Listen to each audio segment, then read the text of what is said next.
experience intimidation if you didn't know fear.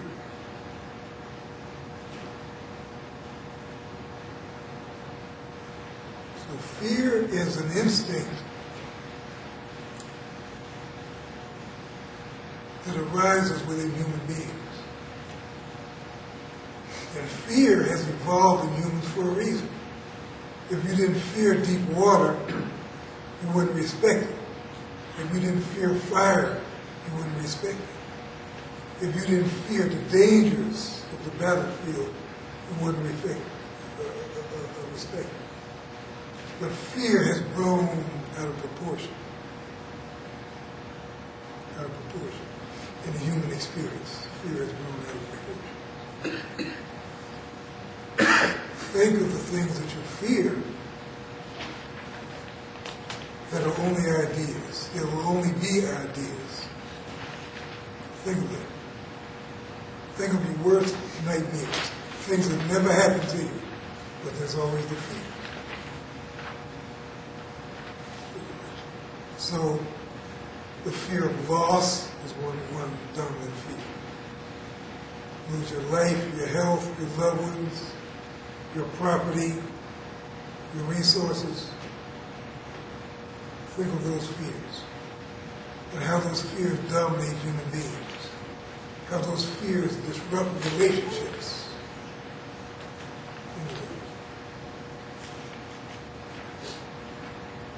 They can be addressed at this level, but there must be discipline. Knowing this is what I need to do, and I have to do it to get from here to there. Obviously, we've not been a people that have accepted that.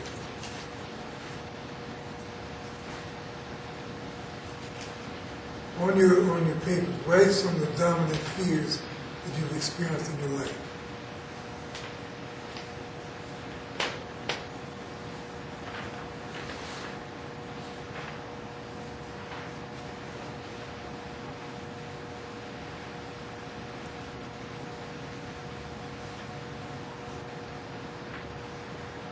Why is it important?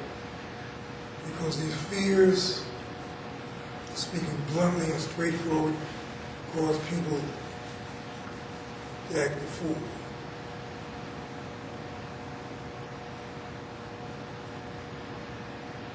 And the fact that often, in many cases, we expect other people to shield us from our fears. Sure we do.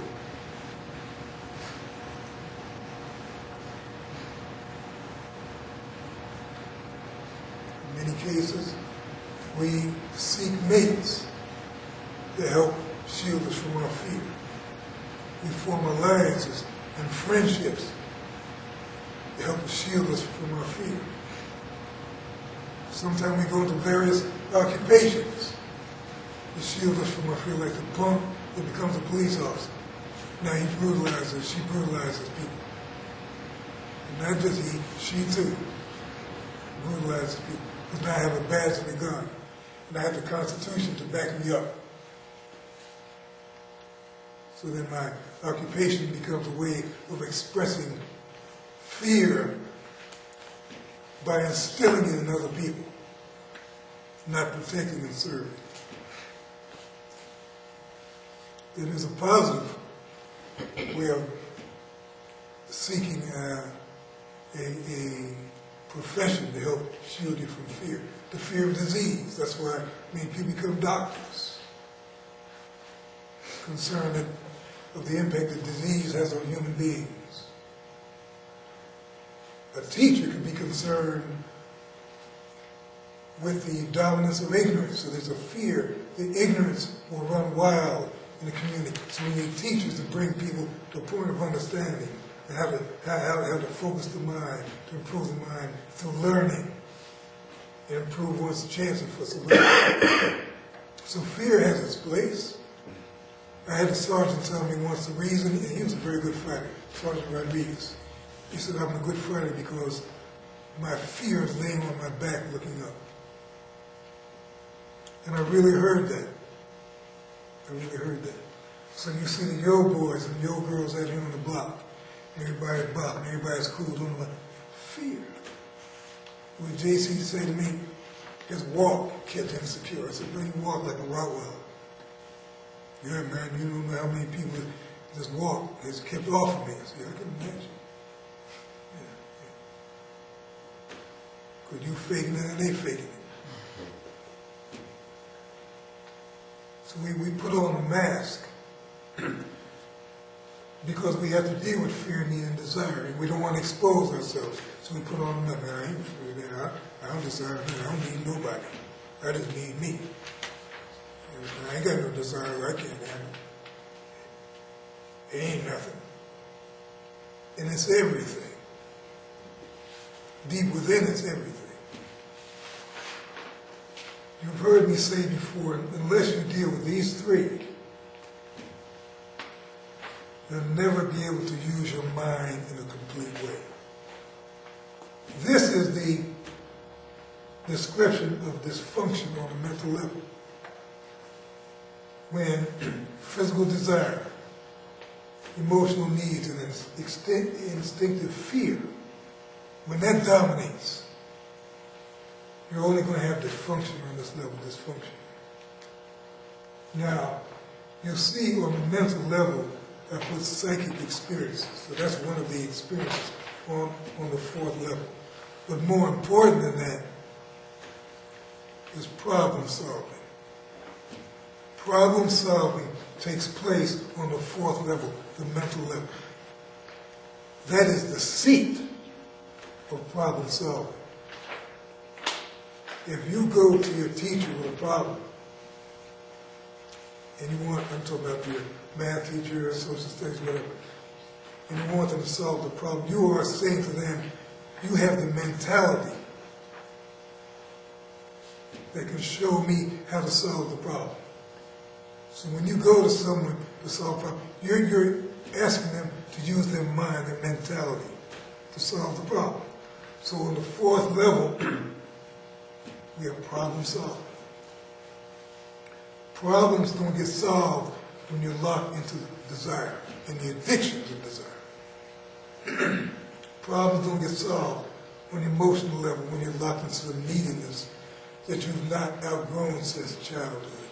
The body has gotten bigger, but the emotional state is the same. And on the instinctive level, the fear dominates. The instinctive level is consistent with the animal level. So a person that lives by the instincts lives like an animal. Bay was telling me about his cats. He hadn't fed them for a few days. When he finally fed them, they were in the territorial mode. That's human beings. That's what we do. When we have not evolved to a true mental level, we constantly act out the behaviors of fear, need, and desire. That's what we do. And many people who have gained position in society because of the ability to memorize and pass tests and therefore get accreditation continue to have these same problems. You see people in the Congress of the United States Senate have these same problems. We didn't want this nigga as president. We don't agree that this nigga should be president, and we're going to disrupt the function of the Congress and the Senate so in the final hour he looks bad and he's going to achieve what he said he wanted to achieve. Childish. You would bring down the system, the functioning of the Congress and the Senate to make one black man that you didn't want in office look bad. You tell me that the mind is working full capacity when this happens?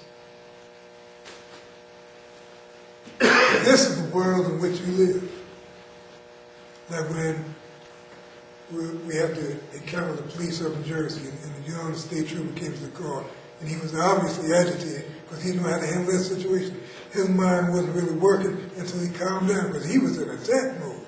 Surely, if he got the wrong motion from any of us, they'd have been on.